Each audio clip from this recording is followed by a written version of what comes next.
Hello, my loves. My name is Eloise Skye. I am a connection, empowerment, and relationship coach, and I'm here today to talk about embodying the healthy masculine. I see so much stuff out there that talks about toxic masculine energy, but we really aren't talking about what is healthy masculine energy, how it can serve and support us, and we don't even really see that many examples of what it looks like for someone to be in their healthy masculine energy.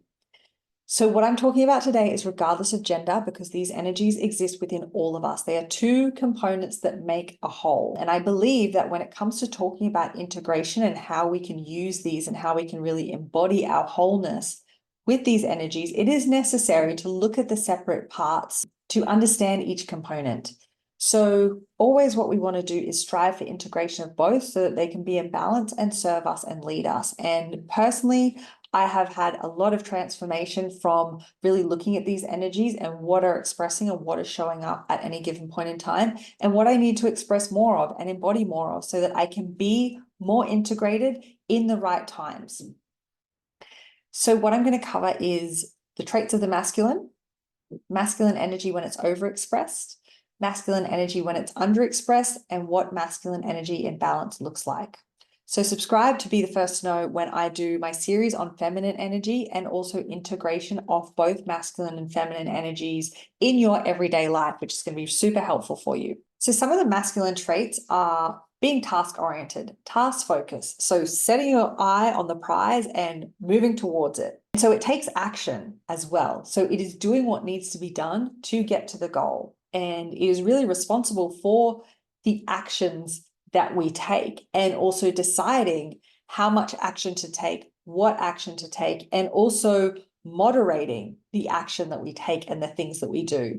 So part of that as well is logic and objectivity. So we need this in addition to our intuition. And as I said, I'm making a separate video on integrating the masculine and feminine. Subscribe to find out when that comes out. But it also helps us to decide what is helpful to us, to our goals, to where we want to go, to how we want to live our lives, how we want to lead ourselves, and deciding what is a hindrance, right? What has no part in our lives? What is not worth spending our energy on? There's also a protective element in that it protects the kingdom. It's protecting us by setting boundaries, by deciding who gets a role in our lives, who gets a seat at the table, also by asserting ourselves, asserting our boundaries in a way, again, that is moderated and appropriate for what is happening. So as I said in my video about the state of the wounded masculine and feminine, many of us have a lean towards embodying more masculine energy because that is what is celebrated in our culture.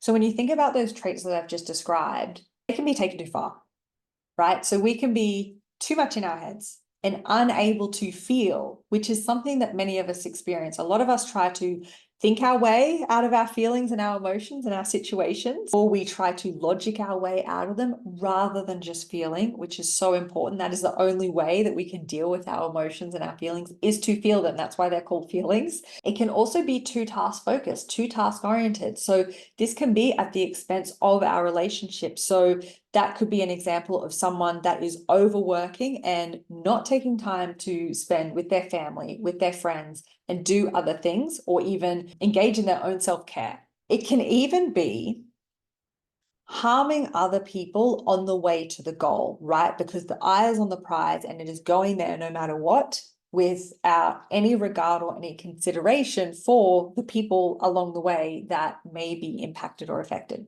It's also a lack of moderation. So this can be like alcohol, substance, again, because it is acting and it's not coming in to intervene and moderate and decide what is a good amount or an appropriate amount or an amount that is okay. So when we go into excess, then that takes us away from our goals. It takes us away from our path. Moderation also is related to how much force we use, right? Moderating our anger, moderating our actions, the way that we express things, the things that we do, because there is always an appropriate level, and we can either go too far or we can not go far enough.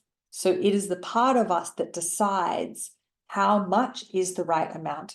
And so when you think of generally anything that is defined as toxic masculinity, it is really this like overexpressed energy. So when masculine energy is underexpressed, it is unfocused.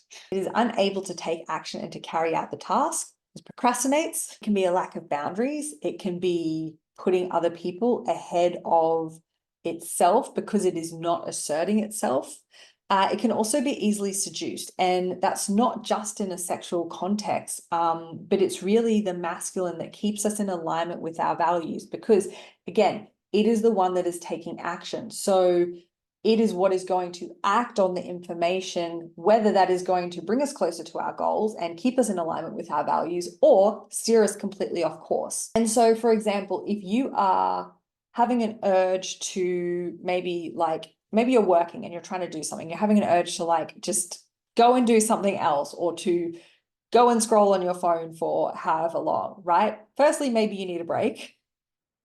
And then you decide what is an appropriate break to take and what is the appropriate thing to do and for how long, right? But if you are just like leaving, going missing in order to lay on the couch or binge Netflix or whatever it is, again, it's like you're being seduced away from the task and the thing that you're trying to do for something that is like maybe a little easier, for something that is maybe a little bit more comfortable, right? So it is keeping us present and focused on the work that needs to be done. And of course, there's a time and a place for all of those things, but just think about what your relationship is to being able to focus on the things that you're trying to focus on. You know, if you say, okay, I'm going to work on this thing for an hour, then are you able to do that? Or does it get to 20 minutes in and you start like doing this or checking your emails or stuffing around? Masculine energy underexpressed is also not taking action,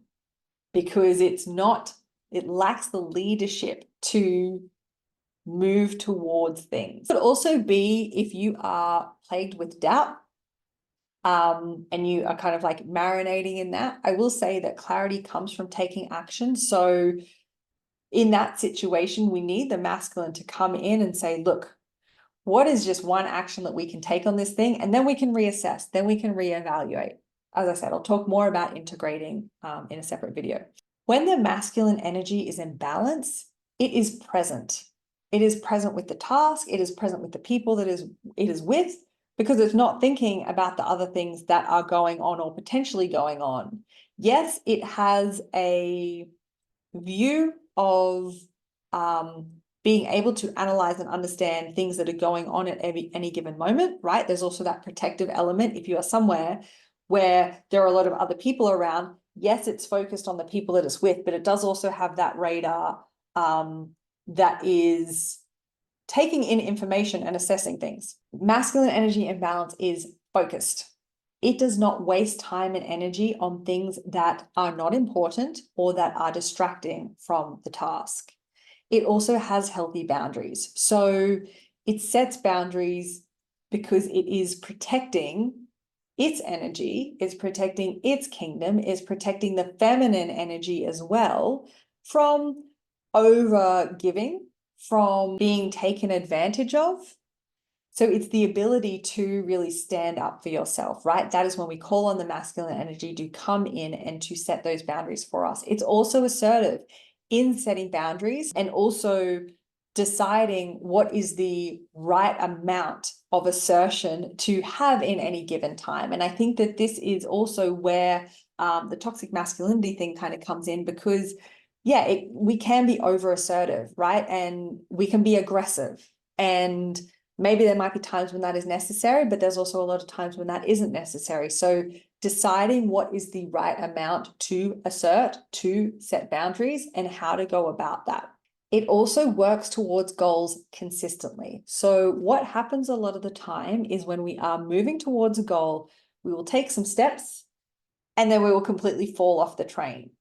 A lot of us don't get to the point where we are taking consistent action to the point where the momentum picks up and we either start to see results on the way to the goal that are going to enforce that mission, or we just fall into a habit and a routine where taking that consistent action just feels natural. So it's not even something that you have to think about of like, oh, I have to do this today. So it is the ability to show up consistently for what it is that you want. And sure, some goals do fall away, but it is, if you have a graveyard of goals that are like half lived, then that's kind of a sign, right, that you have not been able to carry out the consistent action to the point of really being able to see something come to life. It's also the ability to be objective and to problem solve without being overly critical. So the logical mind can get very comparative, likes to compare, and it can also be very critical. So again, moderating the judgments and the criticism. So I hope this has been helpful. I really invite you to think about where in your life this might serve you to embody more of this kind of energy, whether that's eliminating distractions, asserting healthy boundaries, being focused, being discerning about where you're spending your time and your energy, or putting in consistent effort towards a task or a goal. So I'd love to know your thoughts in the comments. Give me a like, subscribe for more content like this. I'm sending you so much love, and I will see you next time.